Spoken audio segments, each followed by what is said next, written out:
Okay mga bro, magandang araw. Welcome back na naman sa ating mga video. Bali, meron na naman akong share sa inyo mga bro patungkol naman sa talim ng coconut grater mga bro o talim ng kudkuran mga bro.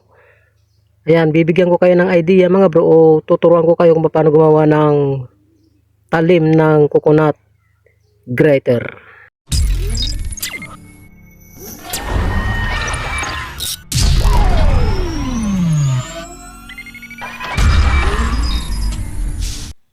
Okay, bali ang magiging materialis natin dito mga bro ay itong stainless mga bro, yung gagawin nating talim ng ating kudkuran mga bro. Ayan. 2 piraso mga bro. Tapos tubo din mga bro na eksakto dun sa motor ng washing. Ayan, tapos tornilyo mga bro. Ito yung gagamitin nating lock niya para hindi siya basta-basta matanggal dun sa shafting ng motor. Pero ang gagamitin natin mga bro ay itong washing machine na galing sa bakal bute. Ayan, dito natin ilalagay ito. Dito natin sasalpak. Ganyan. Ayan, puputulin natin itong washing machine. Abangan ninyo mga bro. Gagawin natin ito. Bibigyan ko kayo ng idea kung paano gawing kudkuran ang lumang washing machine galing sa bakal bute. Okay, so ang mangyayari mga bro ay susukatan natin ito mga bro. Papakita ko sa inyo kung ano yung sukat niya. Bibigyan ko kayo ng idea. Okay. Okay, bali dito mga bro, sukat tayo ng 7 cm mga bro. Ayan. So sa inches naman ay 2 and 3/4. Okay. Sukat tayo. Ayan.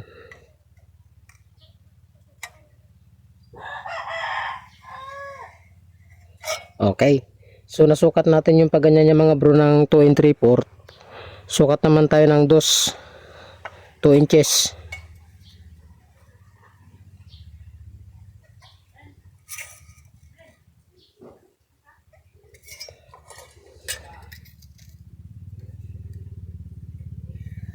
Okay. Sukat ulit tayo mga bro ng 2 at gagawa tayo ng 8 piraso ng ngipin. Gagawin nating talim ng ating kudkuran. Pati na rin yung isa mga bro. Ayun, yun oh. Yun. Okay, yung sukat natin dito mga bro ay parehas lang din doon.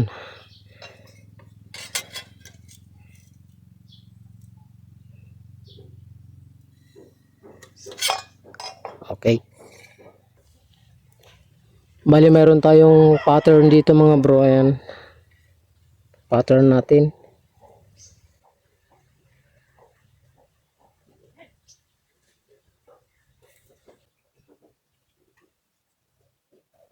Okay, naguhitan natin mga bro.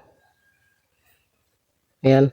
Ang mangyayari ay tatabasin natin mga bro ng cutting disc.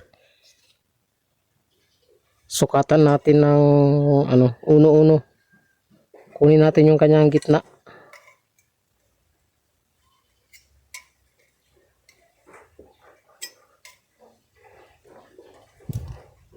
Okay, tapos guhitan natin.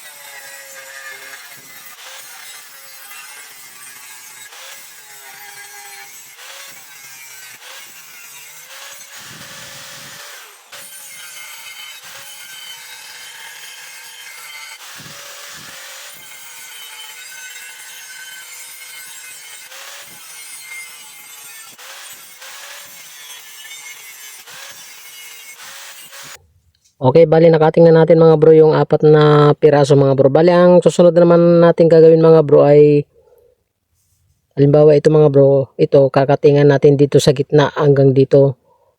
Ayan, baka magtira tayo ng kung dito mga bro, mga 3/4.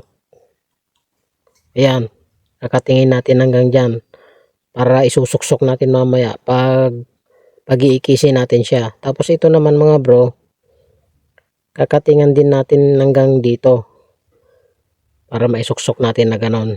Tapos ito naman, dalawang ito ay pag-aapatin din natin yan mga bro. Yan, hahatiin natin yan. Okay, so i-update ko na lang kayo mga bro kapag nahati-hati ko na. Okay, bali nakat ko na mga bro. Ayan o, nakatingan ko na. Tapos nabiyak ko na rin tong dalawa. Ito yung paningit natin mga bro. Ayan. So bali ganyan ang mangyayari dyan mga bro. Ayan, sandali lang at lalagay lang natin sa stand yung video natin mga bro para ano, may paliwanag ko sa inyo. Kumbaga ito mga bro, ayan, di bali nabiyakan, ano, gaganyan yan, oh. Ayan, ganyan ang mangyayari dyan, oh. Ayan, oh. Ayan, ganyan. So kapag na-spot natin yan mga bro, na i-welding natin, isisingit natin itong mga ito, oh. Itong mga biyak-biyak na ito, ganyan, oh. Ayan, ganyan para maging 8. Ayan, sisingit-singit natin lahat itong mga ito. Ayan, yung mga yan, oh. Ayan. Okay, ang susunod naman mga bro ay i-spot na natin, i-welding na natin. Ayan.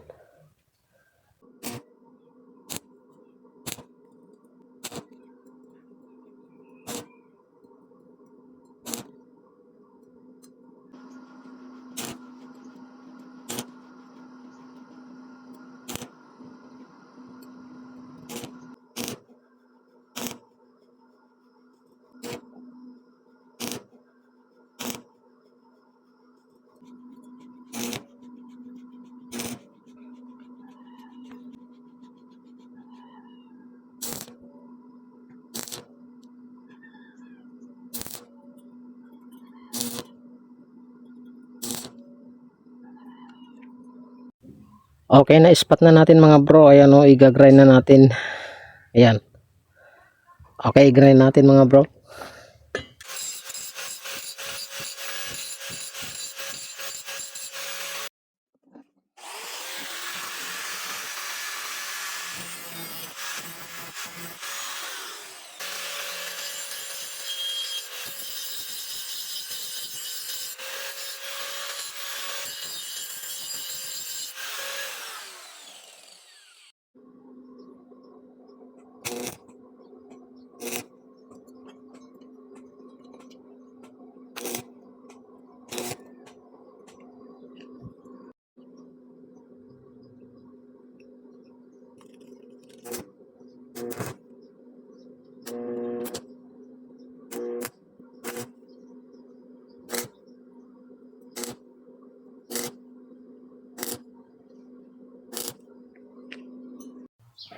Okay, nalagyan na natin ang tangkay niya mga bro. Ayan, na-welding na natin. Ayan, lalagyan na rin natin ng ngipin-ngipin niya mga bro. Okay, lagyan natin mga bro ng ngipin niya.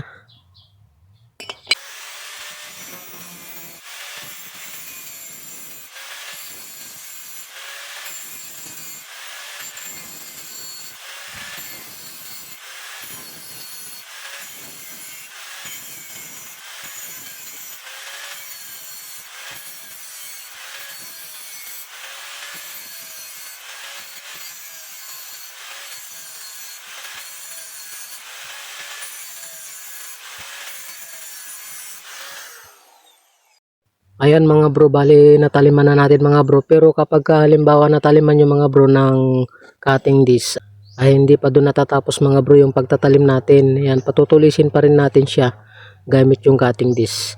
Ayan, kung mapapansin nyo mga bro, ayan o, ito matulis na ito. Ayan. Pero ito mga bro, hindi pa gaano. Yan, parang hahasain din natin ng parang talim ng lagari yan mga bro. Yan, okay, sasampulan natin katulad nito mga bro ito. Ayan o, medyo pumino yung kanyang talim. Ganyan. Kapag ka nataliman yung mga bro ay hasain nyo, pinisin nyo para ano, matanggal yung mga muldit na sabi sa Ilocano. Okay? Okay, na finish na natin mga bro yung talim ng ating coconut grater mga bro. Ayan, susunod naman mga bro, ilalagyan natin ng tornilyo. Ayan, pinaka-lock niya para hindi mahugot sa shafting kapag nilalagay natin ito sa motor ng washing. Okay, welding natin mga bro. Pero bubutasan na muna natin ito mga bro.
Okay, tapos na mga bro yung project natin na talim ng coconut grater natin. Ayan o. Ayan, sana ay nagkaroon na naman kayo ng konting idea sa video ito. Okay mga bro, maraming salamat sa inyong panonood.